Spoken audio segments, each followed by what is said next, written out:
오늘 우리가 이제 요한복음 21장 마지막 장을 읽었는데, 요한복음 시작하면서 제가 요한복음은 21장이 7자정과 7타정과 7이정으로 구성되어 있다, 그런 이야기를 드리면서 그걸 좀 하나 좀 요약해서 드리겠다 그렇게 했기 때문에 오늘 여러분들이 교회 들어올 때 이런 이 쪽지를 드렸을 것입니다. 이거 요한복음의 예수님은 어떤 예수님이십니까? 그게 다 받으셨죠? 안 받으셨으면 나가실 때 그게 있으니까 한번 보시길 바랍니다. 요한복음의 예수님은 그게 밑에 가로 있는 것처럼 하나님의 아들이시고 그리스도이심을 이야기합니다. 요한복음 기록 목적이 20장 30절 있는데 같이 한번 읽어볼까요? 오직 이것을 기록하면 너희로 예수께서 하나님의 아들 그리스도이심을 믿게 하려 함이요 또 너희로 믿고 그 이름을 힘입어 생명을 얻게 하려 함이니라. 아멘. 요한복음에 나타난 하나님은 어떤 하나님이라고요? 예수님이라고요? 하나님의 아들이시고 그리스도가 히브리 말로는 메시아. 그리스도 메시아는 무슨 뜻입니까? 구원자라, 그런 뜻입니다. 그러니까 요한복음을 기록한 목적은 오직 이것을 기록하면 너희로 예수께서 하나님의 아들이시고 그리스도이심을 믿게 하려 함이요 또 너희로 믿고 그 이름을 힘입어 생명을 얻게 하려 함이라. 그러니까 요한복음은 예수님이 누구시냐를 증거하고 있는 책인데, 예수님이 누구냐? 예수님은 하나님의 아들이시고 그리스도시다. 그를 믿게 되어지면 뭘 얻는다고요? 생명을 얻는다. 이게 요한복음의 기록 목적이고 뼈대입니다. 그래서 7자정은 스스로, 예수님 자신이 스스로 나는 무엇이다 그렇게 증거하는 것입니다. 그래서 세상의 떡이다, 세상의 빛이다, 양의 문이다, 선한 목자다, 부활 생명이다, 길과 진리 생명이다, 포도나무다 그렇게 이야기하는데, 7타정은 다른 사람이 예수님을 누구라고 하느냐 그런 것입니다. 그래서 세례 요한은 하나님의 아들이다, 나다나엘은 하나님의 아들이다, 사마리아 여자는 그리스도다, 또 베드로는 하나님의 아들이다, 또 눈 뜬 사람도 그리스도다, 또 명절에 온 무리는 왕이다, 또 도마는 나의 주 나의 하나님이다. 이렇게 오늘 다른 사람이 예수님은 이런 분이다 그렇게 증거했다는 것입니다. 그리고 또 7가지 기적, 물론 오늘 나와 있는 이 예수님께서 뭐 생선 잡아서 이렇게 굽고 하는 이런 것도 하나의 기적이겠지만은 그 전에 이제 예수님께서 십자가에 달리시기 전에 7가지의 이 기적을 한 것을 모아놨어요. 다른 데는 뭐 더 많은 기적들이 있지만은 모아뒀는데, 물로 포도주를 만들고 왕의 아들이 아니고 왕의 신하의 아들입니다. 왕의 신하의 아들을 고치고, 베데스다에 38년 된 병자를 고치고, 오병이어 또 물 위로 걸어오심, 남에서 소경는 자를 고치시고 나사로를 살리신 이런 일들을 통하여서 예수님은 누구라는 것입니까? 이런 일을 하시는 분은 바로 예수님은 하나님의 아들이고 그리스도구나 하는 사실을 기적을 통해서 증거하고 있습니다. 전부가 다 예수님은 하나님의 아들이시고 그리스도다 하는 사실을 7자정을 통해서, 타정을 통해서, 기적을 통해서 증거해서 결국 우리에게 생명을 주려고 하는 것이 요한복음이다. 자, 그걸 우리가 좀 알아야 되겠고요. 그 다음에 오늘 이 본문에 보면 그 후에 예수께서 디베랴 호수에서 또 제자들에게 나타나신 일은 이러하니라. 이 몇 번째 나타났다고 했죠? 오늘 본문에 성경에 나와 있죠. 세 번째, 제자들에게 세 번째 나타난 그런 일이라고 했는데, 그 후에 예수께서 디베랴 호수에서 디베랴 호수가 왜 디베랴 호수라는 줄 아십니까? 여러분들이 지금 이 주먹을 이렇게 약간 이렇게 좀 치면은 이게 갈릴리 바다라고 하십니다. 갈릴리 바다. 그래가지고 제일 가운데보다도 조금 이 오른쪽으로 그게 위에서 요단강물이 흘러내려옵니다. 이쪽에 오른쪽에는 동쪽에는 베세다 광야고, 그다음 그 왼쪽에는 여기 가브나움입니다. 가브나움. 그 가브나움에서 조금 이렇게 내려오게 되어지면 그게 기네렛이라고, 게네사렛이라는 그런 것이 있습니다. 그다음에 좀 이제 이 가운데 좀 오게 되어지면 거기가 막달라라는, 막달라 마리아라는 말이 거기서 막달라. 그다음 좀 더 거기서 이제 조금만 더 내려가게 되면 디베라는 곳이, 디베라. 그 디베라는 제일 그 당시에 성한 도시였는데 티베리우스를 기념하기 위해서 만들어 놓은 그런 이 도시예요.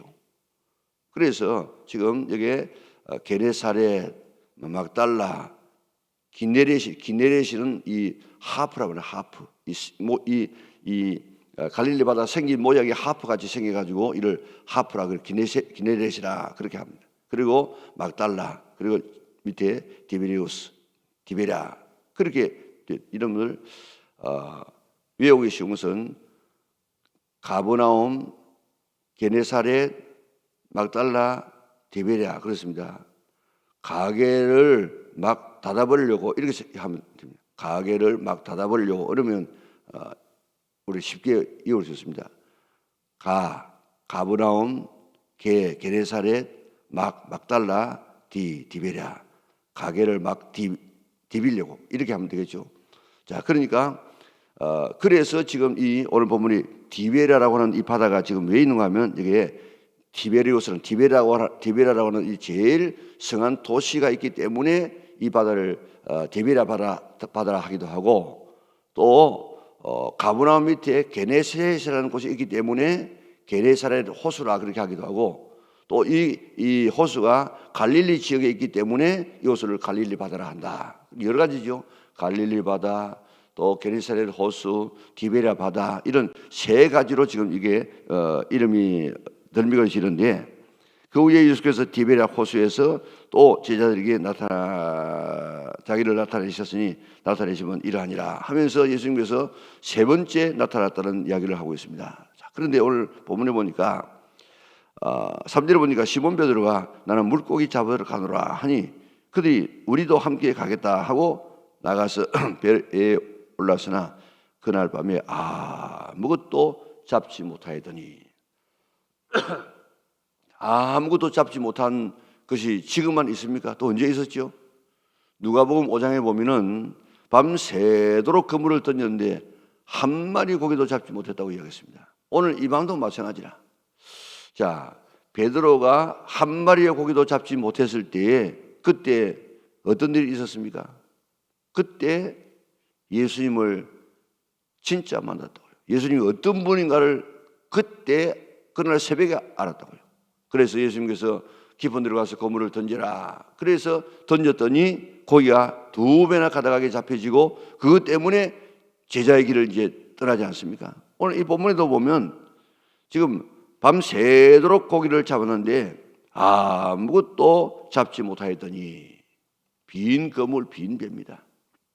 우리 인생에 있어서 풍성할 때 예수님을 만나는 것이 아니고, 배가 비었을 때, 그물이 채워지지 않을 때, 우리 경제가 힘들 때, 막다른 골목에 갔을 그때가 우리 예수님을, 하나님을 만날 수 있는 절호의 기회임을 믿으시기를 바랍니다.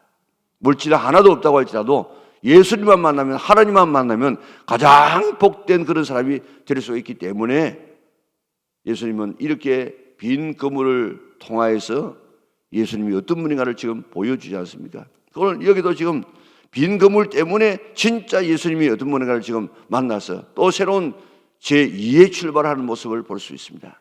첫 번째도 그물 비었어.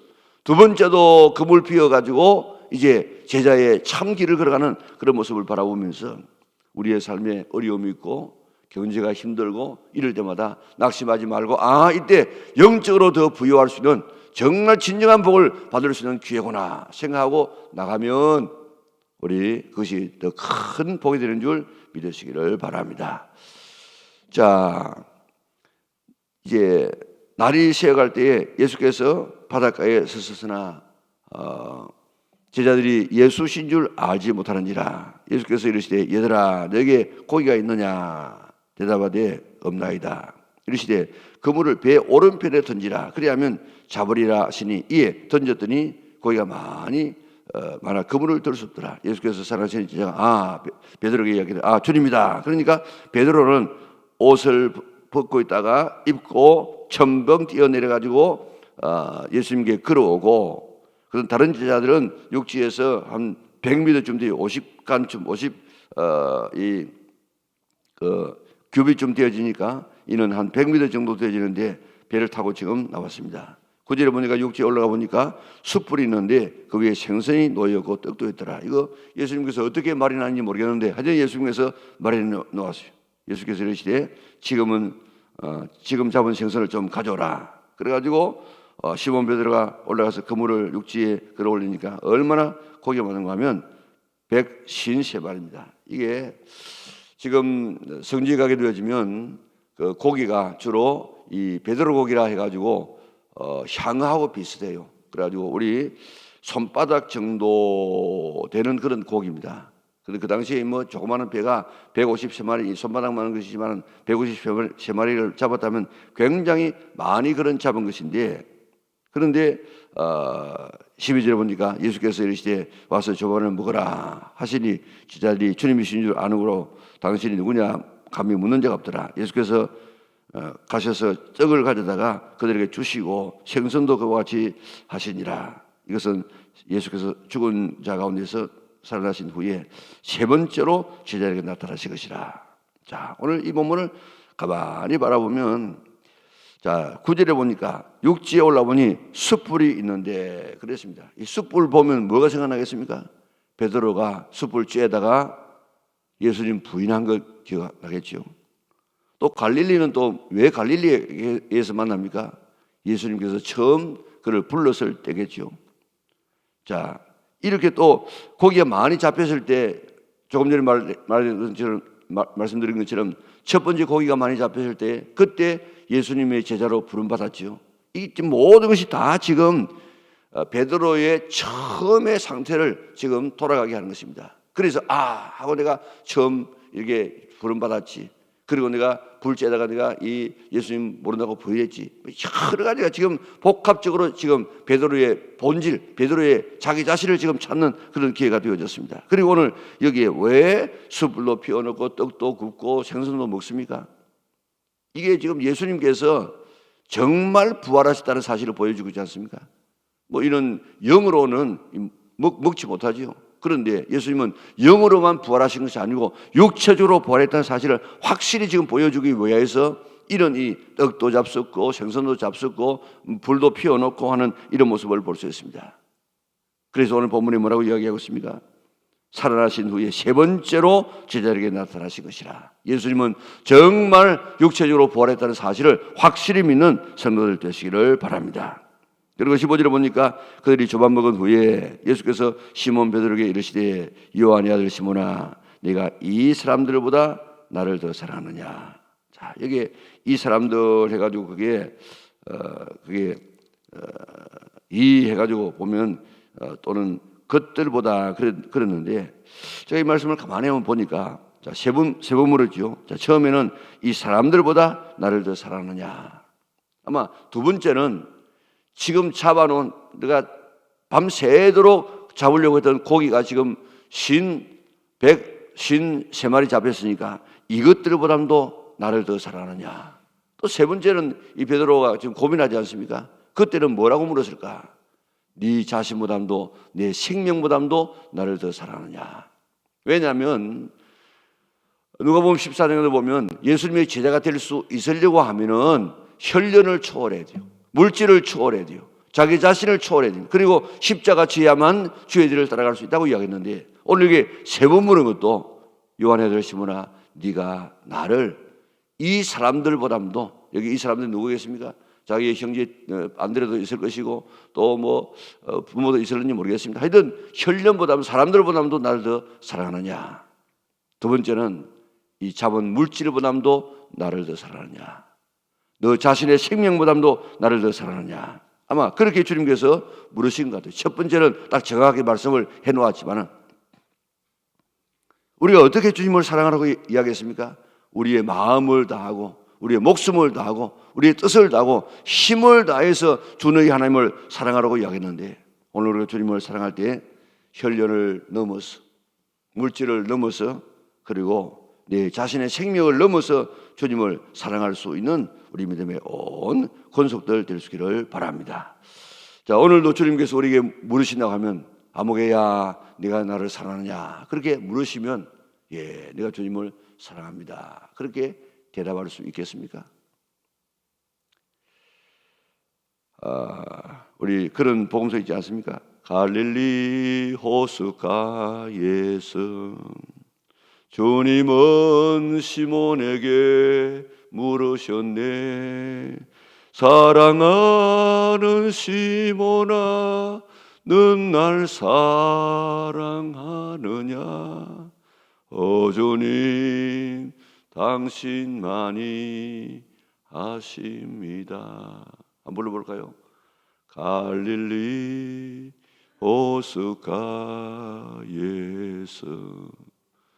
주님은 시몬에게 물으셨네.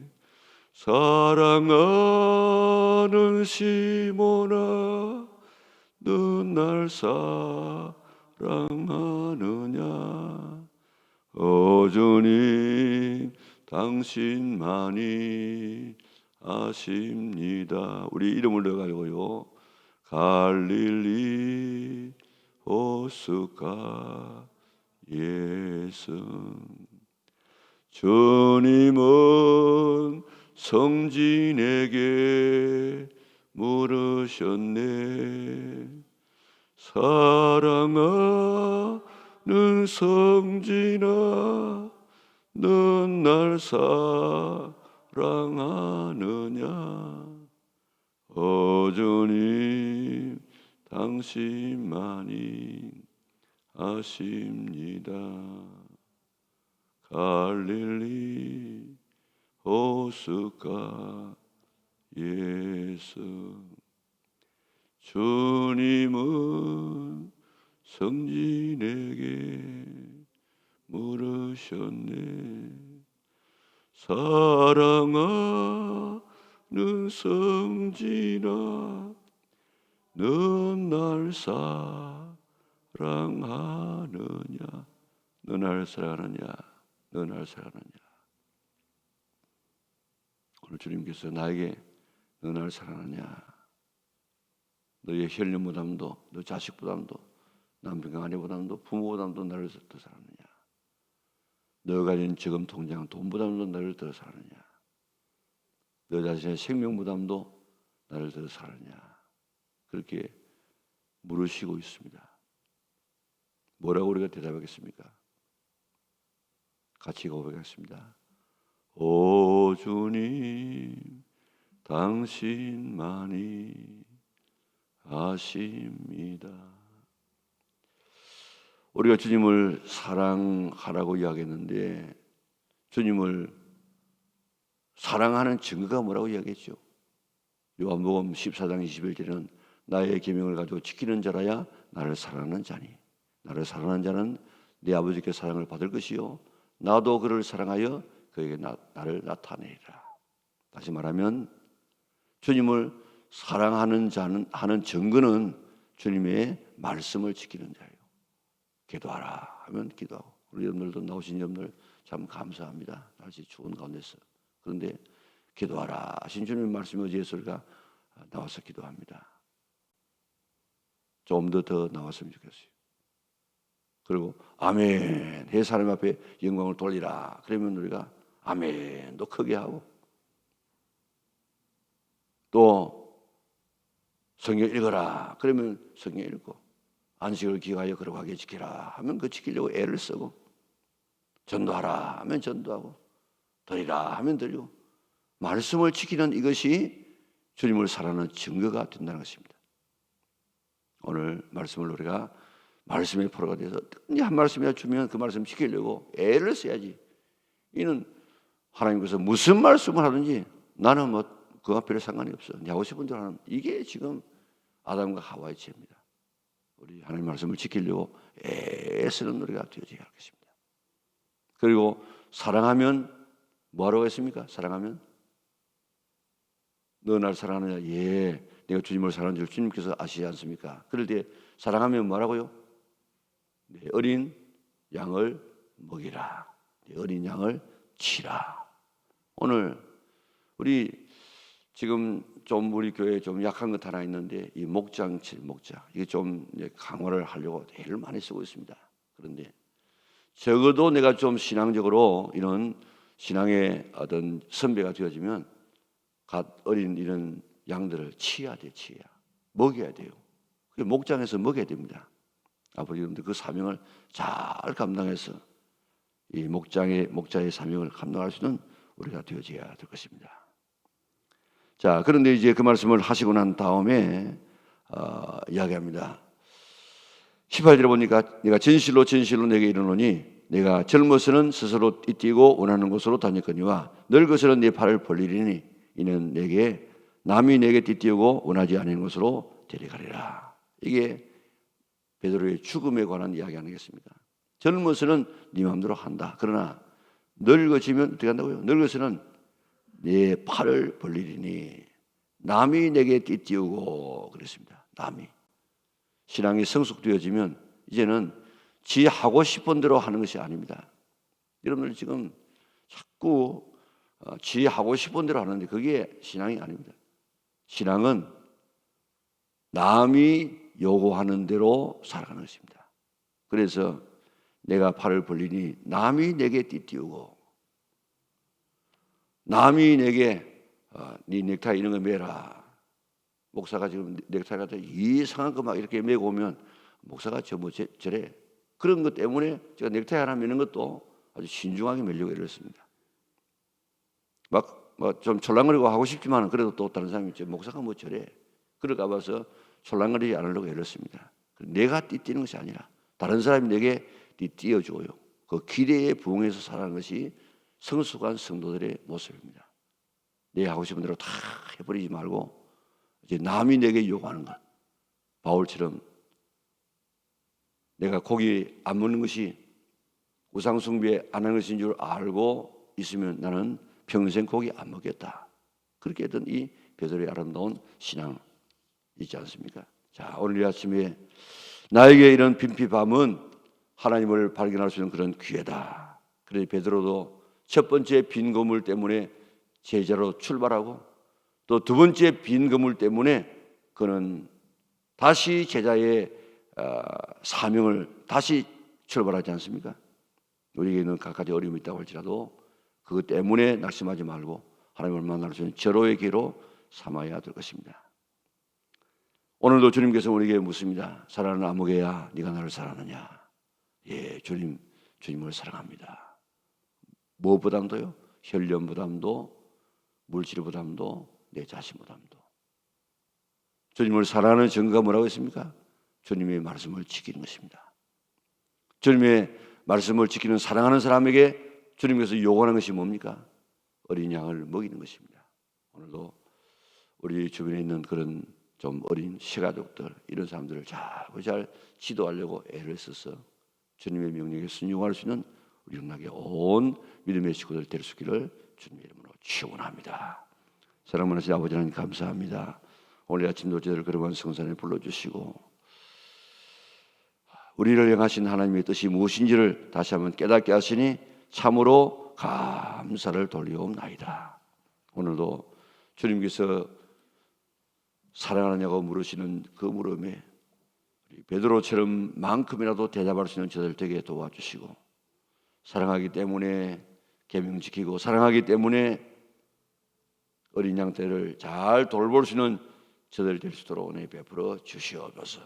오늘 주 안에서 승리하는 축복의 하루가 되게 인도하여 주시옵소서.